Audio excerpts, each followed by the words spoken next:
والصلاة والسلام على أشرف المرسلين سيدنا محمد وعلى آله وصحبه أجمعين. قال صلى الله عليه وسلم: ليس المؤمن، ما قال ليس المسلم، ما قال ليس المسلم، قال ليس المؤمن بطعان ولا لعان ولا فاحش ولا بذيء. احنا لو مسكنا الحديث ده يا جماعة طبقنا ونبقى فقراء صحيح، لأنه الليلة الفقير أنا ما بعد الفقير مسلم، أنا بعد الفقير مؤمن. ليه؟ جبته من وين ده؟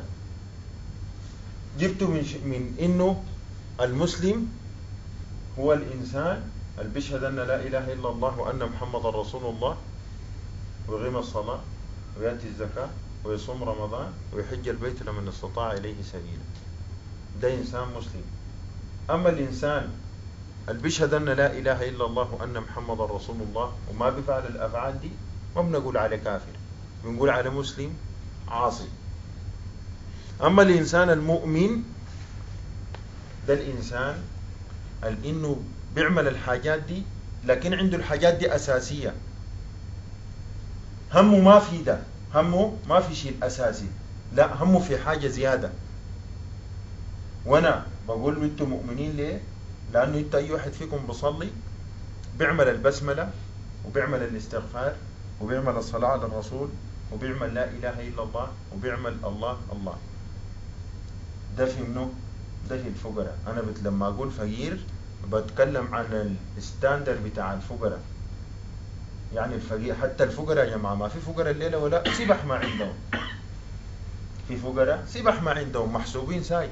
زي ما احنا قلنا ذاك مسلم لكن مسلم عاصي، في فقير يا جماعة فقير عاطل. لأنه الفقير قالوا ما عنده ورد، قرد زي قرد واحد، كيف ينطط بهنا وبهنا وبهنا لكن ما عنده أهمية، فمحسوب بس تبع الفقراء. أي فقير يا جماعة مفروض ورد يسوي، حتى كان ما سوى ورده بالليل ده، نام ولا كسل ولا أي شيء، المهم الأساس بتاعه ده لازم يعمله. فأنا لما أقول يعني مؤمنين، لأنه شنو؟ لأنه أورادكم قال لها بتعملوا، يعني بتعمل. المؤمن دايما هو اللي بيعمل حاجة زيادة. المؤمن هو دايما يا جماعة اللي بيتقى الله. المؤمن دايما لو هو وقع في معصية بيتداركها. كيف؟ الرسول صلى الله عليه وسلم قال ليس المؤمن بطعان. الطعان ده عرفتوا كيف؟ نكون قاعدين كدي وأعرف لنا واحد في الفقراء ديل مثلا مبتلي بسكر، أقوم أعمل شنو؟ أقعد أتكلم في السكر وأتكلم في السكر وأجيب كلام أطعنه به. هسه مش يقول لك ده طاعني بالكلام. ولا لعان، اللعان ده ياتو، اللعان ده الجن يسيب بالناس، الله ينعلك والله ينعل أبوك والله. ولا فاحش، الفاحش ده عارفينه يا جماعة، إنسان سيء، إنسان يعني لا يبالي لا يكترث، حتى كان ربنا يبتلى ببلوى بيعملها واضحة، ما إذا بليتم فاستتروا. ولا بذيء، في ناس الليلة الواحد تلقى طوالي كلامه كله يا إما سب عليك يا إما جاب لك الكلمات البذيئة دي. ويا جماعة ما فينا في زول ما بيعرفها، ما في زول ما بيعرف الكلام البذيء، لكن الواحد طالما لسانه ده ذكر الله ما يوسخه تاني. يعني واحد أقل حاجة اشتم، والشتائم غزر شديد.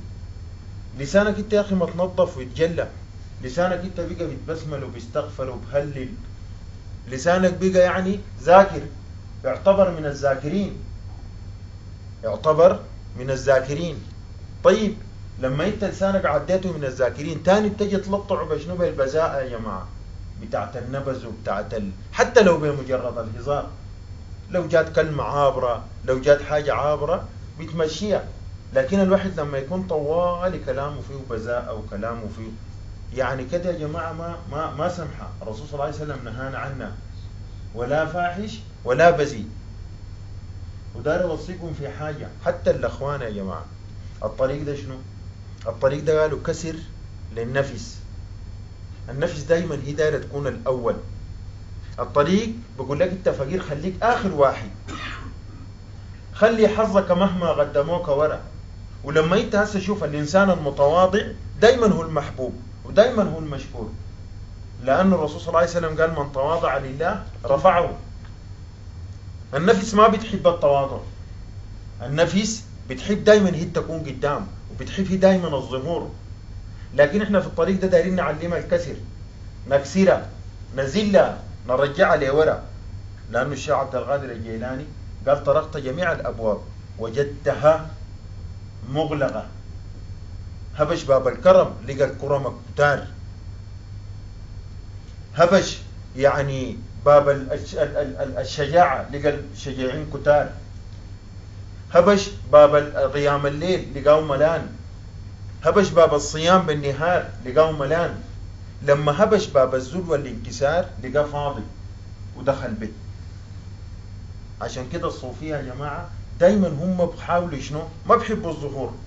الواحد لو عنده سر ما بحب يطلعه، من أباح بسرها ورثه الله الندم. دايما هنا يا جماعة بيحبوا كسر النفس، بيحبوا التواضع، بيحبوا الذل، بيحبوا الانكسار. فالإنسان يا جماعة النفس دي بتسوي له حاجات كثيرة جدا، لأنه النفس أمارة بالسوء. وتكلمنا عنها إنه قلنا بتمر ب7 مراحل: الأمارة واللوامة والملهمة والمطمئنة والراضية والمرضية والكاملة. الأمارة دي بتأمرك بالسوء، واللوامة دي بتعمل السوء وترجع شنو؟ تلوم نفسك عليه. والملهمة دي يا جماعة ربنا قال فألهمها فجورها وتقواها.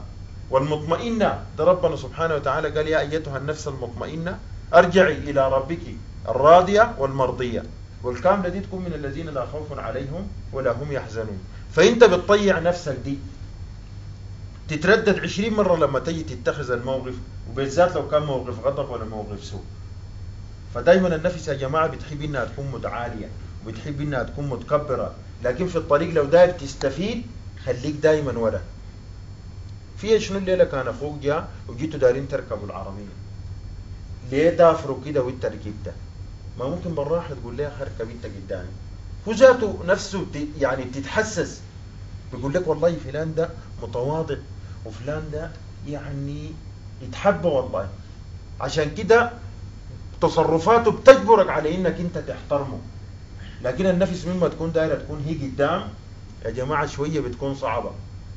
والمشاحنه والمباغضه 2 اخوان في الطريق قال لك الطريق طبعا حرب ما فيه. خدوا في بالكم يا جماعه، حرب يعني انا محارب اخوي ده ما في الكلام. ايوه يمكن يتزاعل ويتشاحن واي شيء، لكن حرب ده ما عندنا. هو في الاسلام يا جماعه، يعني الرسول صلى الله عليه وسلم مش قال لا يخاصم يعني أحدكم أخاه 3 ليالي فيلتقيان ويعرض هذا ويعرض هذا وخيرهما الذي يبدأ بالسلام. لأنه يا جماعة الزعل من بعض بخلي شنو؟ بخلي المدد مقطوع من الأخوان، بخلي الناس مفروقة. في حين إنه شنو؟ هسه بيجي من برا وبعين للفقراء بعين يقول لك والله عجباني ربطتهم وأخوتهم وجمعتهم. ما يجي واحد يعمل خلل في النص، أنا ده بكرهه وأنا لا. الطريق ده ما فيه كراهية أبدا مهما كان. الليلة كان عندك أخوك في البيت وبيسكر وبتجي تلقى واقع في الخور، ما هو في النهاية أخوك بتشيله بالراحة، بتتكله وبتدخله وبتقعده بتنومه لحد الصباح مع التاج بيحصل حسابات تاني. فكلنا يا جماعة هنا، وانتوا حالتكم مجتمعكم مجتمع صغير لازم تحصل فيهم مشاحنات وكده. لكن يا جماعة الإنسان الكيس المؤمن الكيس الفطن ما بيتعرض يبقى معقد في الكبيرة وفي الصغيرة، بيمشي الأمور يا جماعة بخليها تمشي. عشان كان في مدد يمشي، عشان كان في دعاء يمشي، عشان يعني في الليالي زي دي مثلا ليلة الإسراء والمعراج، ليلة النصف من شعبان، ليلة الغدر. الرسول صلى الله عليه وسلم يتكلم فيه على إنه الدعاء الكل مقبول إلا متشاحنان. الاثنين المشاحنين دول دعاهم بيكون مؤخر ما بيتقبل. فإحنا يا جماعة دي كلها لما نرجع نلقى سبب شنو؟ سبب النفس دائرة تدعاله. هناك ربنا سبحانه وتعالى قال شنو؟ فأما من خاف مقام ربي ونهى النفس عن الهوى فإن الجنة هي شنو؟ فإن الجنة هي المأوى. والزمن اللي احنا فيه ده يا جماعة زمن، وما داير أقول زمن صعب، لكن بقدر الإمكان الناس تستفيد في جيت الشيخ دي هنا